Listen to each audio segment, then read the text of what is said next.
कक्षा 7 प्रथम सत्र इकाई 4 कथनी और करनी। मानव जीवन प्रभु की अनमोल देन है। सभी प्राणियों में मनुष्य को प्रभु ने विशिष्ट शक्तियां प्रदान की है, इसलिए वह संसार में बहुत ही अच्छे ढंग से जीवन व्यतीत कर रहा है। मगर सभी लोग हर समय सही काम नहीं कर सकते। कई बार मनुष्य कहता कुछ है और करता कुछ है। कई मनुष्यों की कथनी और करनी में अंतर देखने को मिलता है। इस बात को प्रस्तुत निबंध में उजागर किया गया है। हमारी कथनी और करनी एक हो तो हम सत्य के साथ है, ऐसा यहाँ कहने की कोशिश की गई है। प्राणियों से श्रेष्ठ बनाया है, कई गुणों से उसे संवारा है, इसका उसे अभिमान भी होता है। परंतु स्वयं को गुणों की खान समझने वाला व्यक्ति कई बार ऐसे कार्य करता है जिन्हें वह गलत बताता है। कथनी और करनी में अंतर के ऐसे कई उदाहरण रोज देखने में आते हैं। बस्ती के बीच सरकार ने पार्क बनाने की जगह छोड़ रखी थी।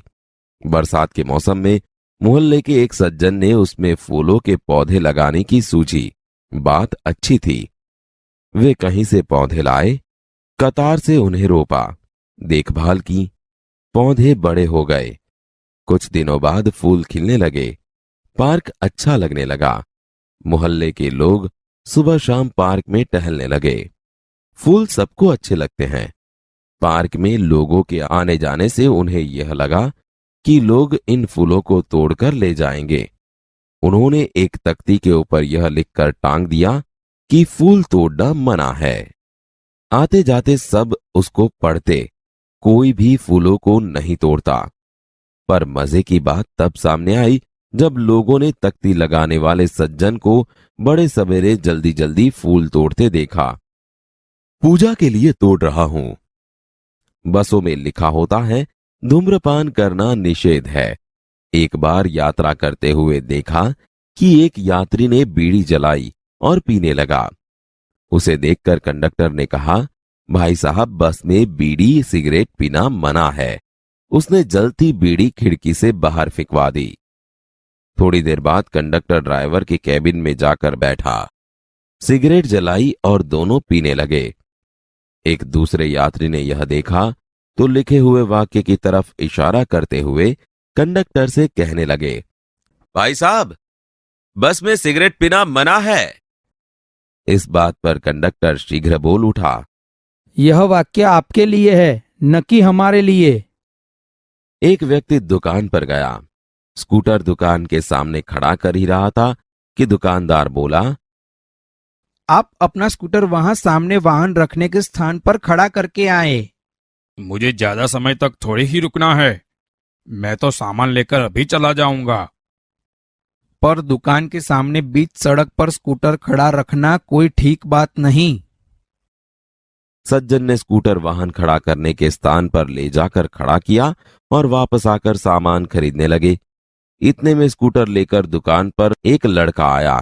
स्कूटर दुकान के सामने खड़ा करके वह दुकान के अंदर चला गया। आपने इसे मना नहीं किया? यह तो मेरा बेटा है। कुछ लोग ऐसे भी होते हैं जो आदर्श की बातें करते हैं, लेकिन जब उन्हें अपनाना पड़े तो वे आदर्श भूल जाते हैं। एक दिन एक सज्जन के घर उनके मित्र मिलने आए। दोनों मित्र बातचीत में मग्न थे कि किसी ने दरवाजा खटखटाया। उन्होंने खिड़की से झांक कर देखा, बाहर मकान मालिक खड़ा था, जो पिछले 4 माह का किराया मांगने बार बार आ रहा था। उन्होंने अपने बच्चे को समझाकर बाहर भेजा। जब बच्चा बाहर गया तो मकान मालिक ने उससे कहा, तुम्हारे पिताजी से कहो कि मैं मकान का किराया लेने आया हूँ। पिताजी ने कहा है कि वे घर पर नहीं हैं।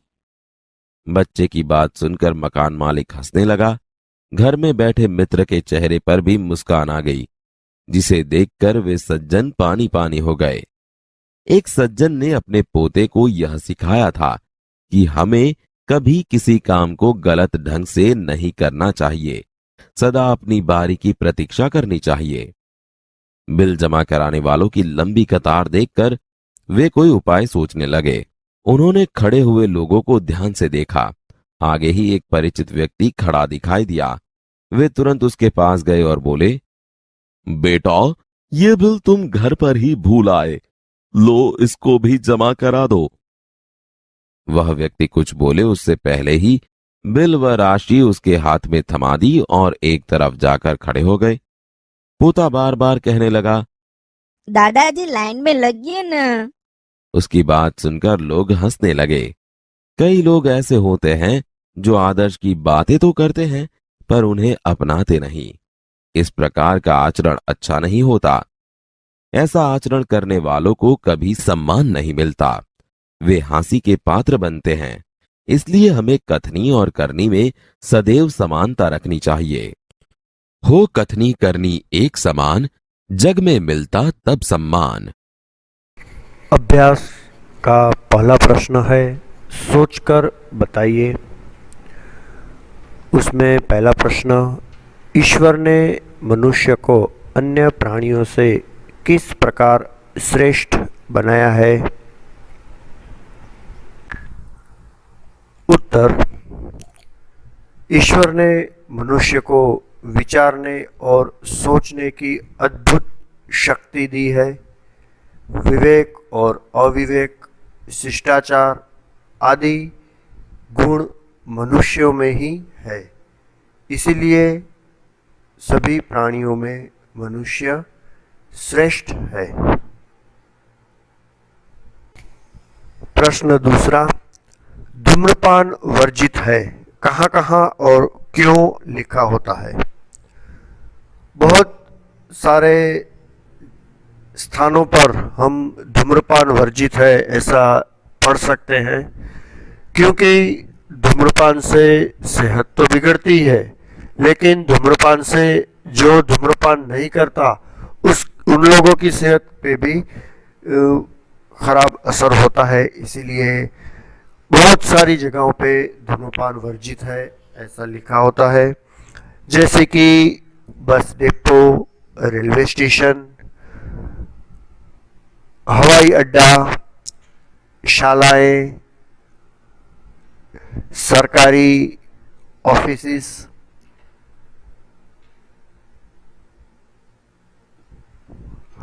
केमिकल की फैक्ट्रियां जहाँ पे पटाखे बनते हैं, ऐसी फैक्ट्रियां, अति ज्वलनशील पदार्थ का जहाँ पे उपयोग होता है वो फैक्ट्रियों में भी धूम्रपान करना वर्जित होता है।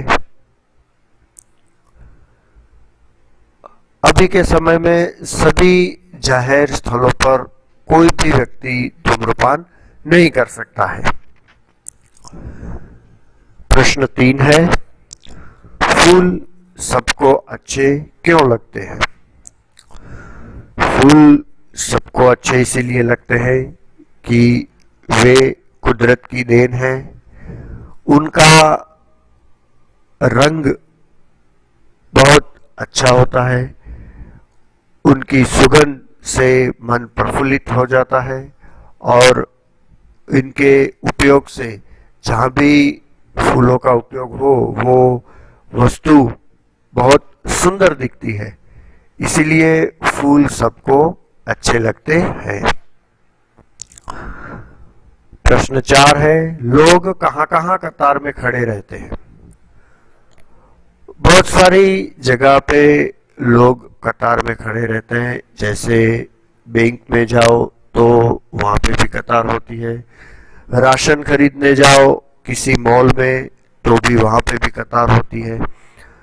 कहीं भी जाओ तो आज हमको सभी जगहों पे कतार ही मिलती है, चाहे वो बस अड्डा हो या रेलवे स्टेशन हो या हवाई अड्डा हो। आप कहीं प्लेन से जा रहे हैं तो भी आपको कतार में खड़े रह के ही प्लेन में बैठना होता है। इस तरह से सभी जगहों पे कतार हमको मिलती है।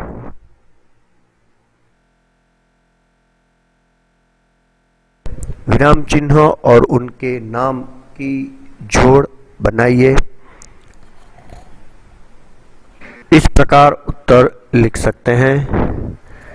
सबसे पहला चिन्ह है प्रश्न सूचक चिन्ह, यह पूर्ण विराम है, यह उद्गार चिन्ह है, यह अल्प विराम है। इनको अवतरण चिन्ह कहते हैं। अवतरण चिन्ह दो तरह के होते हैं। ये दोहरा अवतरण चिन्ह है, एक हरा भी होता है, और छठा है वो है योजक चिन्ह।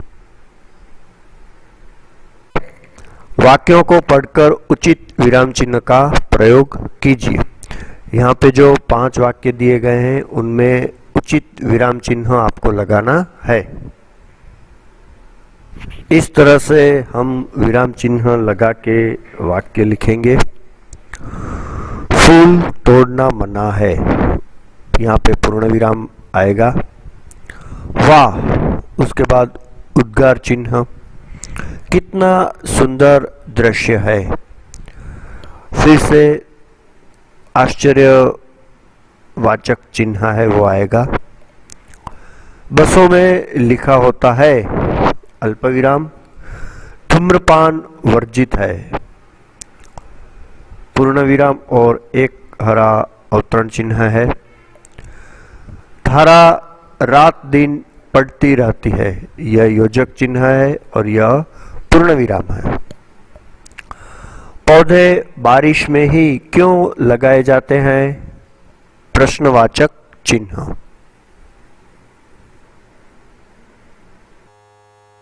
तीसरा प्रश्न है, निम्नलिखित वाक्यों में से जातिवाचक संज्ञा के आसपास गोल चिन्ह कीजिए।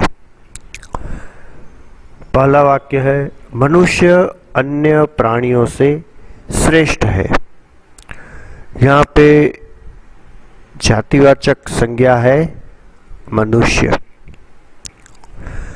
दूसरा, शिल्पा ने 4 पौधे लगाए।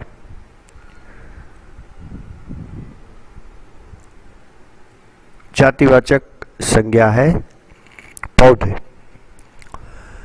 शहर के लोग सुबह शाम टहलने जाते हैं। शहर। फूल सबको अच्छे लगते हैं। फूल। जातिवाचक संज्ञा यानी ऐसे शब्द जो पूरे जाति का बोध करते हो। यहाँ पे मनुष्य, पूरी मनुष्य जाति में से कौन सा मनुष्य, ये बात नहीं है, इसलिए ये पूरी जाति का बोध करता है। इसी तरह से पौधा भी पूरी जाति का बोध करता है। शहर, कौन सा शहर वो नहीं लिखा, इसलिए बहुत सारे शहरों में से कौन सा शहर वो पता नहीं चलता, इसलिए ये शहर भी जातिवाचक संज्ञा है। इसी तरह फूल भी पूरी जाति का बोध करता है।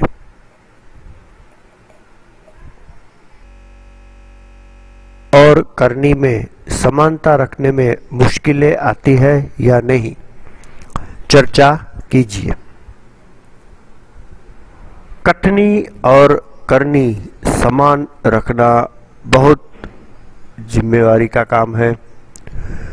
जो लोग ऐसा करते हैं वो सच में महान लोग हैं।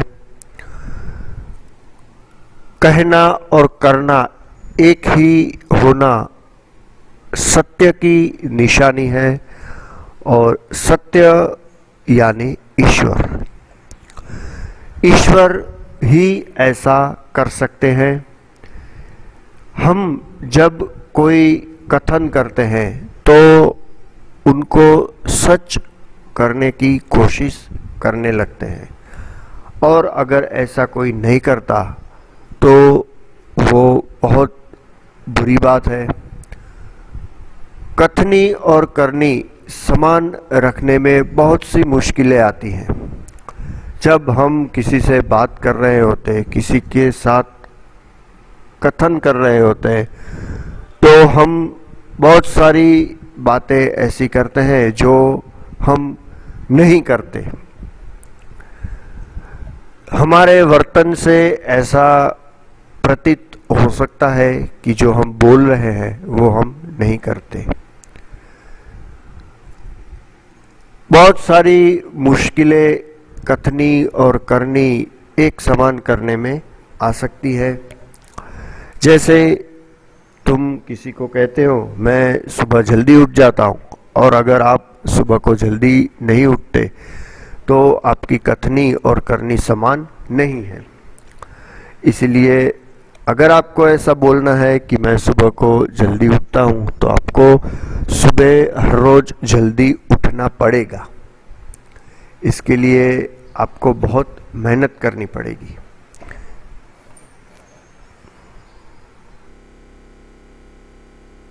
यहाँ पे एक परिच्छेद दिया गया है और उसके बाद में प्रश्न दिए गए हैं। हमको पहले परिच्छेद पढ़ना है और उसके बाद प्रश्नों के उत्तर लिखने हैं।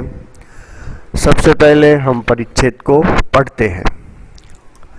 आप शुद्ध हृदय से इस बात पर विचार करें कि माता, मातृभूमि और मातृभाषा का आप पर भी ऋण है। एक जननी आपको जन्म देती है, एक की गोद में खेल कूद कर और खा पीकर आप पुष्ट होते हैं, और एक आपको अपने भावों को प्रकट करने की शक्ति देकर अपने सांसारिक जीवन को सुखमय बनाती है। जिसका आप पर इतना उपकार है, उसके लिए कुछ करना क्या आपका परम कर्तव्य नहीं है? प्यारे भाइयों, उठो, आलस्य छोड़ो, काम करो और अपनी मातृभाषा की सेवा में तत्पर हो जाओ। इस व्रत का पालन करना तलवार की धार पर चलने के समान है। अत्यंत खेद का विषय है कि आज अधिकांश भारतवासी अपनी मातृभाषा की उपेक्षा करते हैं। वे अंग्रेजी बोलकर अपने अहंकार तथा दूषित मनोवृत्ति का परिचय देते हैं। जो आप अपनी मातृभाषा का तिरस्कार करता है, उसे कभी देशभक्त नहीं कहा जा सकता।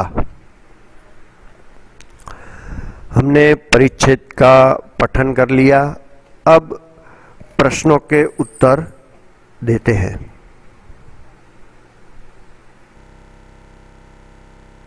इसका ऋण है। उत्तर, हम पर माता, मातृभूमि और मातृभाषा का ऋण है। दूसरा प्रश्न, माता का ऋण हमें क्यों अदा करना चाहिए? उत्तर, हमें माता का ऋण अदा करना चाहिए क्योंकि उसी ने हमें जन्म दिया है। प्रश्न 3, किस व्रत का पालन करना अत्यंत कठिन है? उत्तर, मातृभाषा पर गर्व करना और उसकी सेवा में तत्पर रहना हमारा कर्तव्य है, परंतु इस बात का पालन करना अत्यंत कठिन है। चौथा प्रश्न, किसे देशभक्त नहीं कहा जा सकता?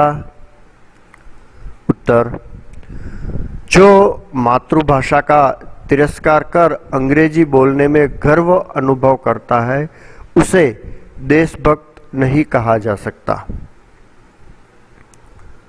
अंतिम 5वां प्रश्न, गद्यांश को उपयुक्त शीर्षक दीजिए।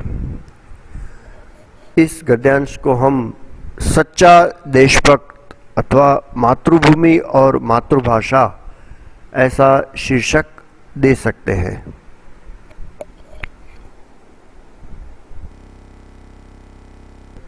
तीन ही प्रश्न है और बहुत आसान प्रश्न है।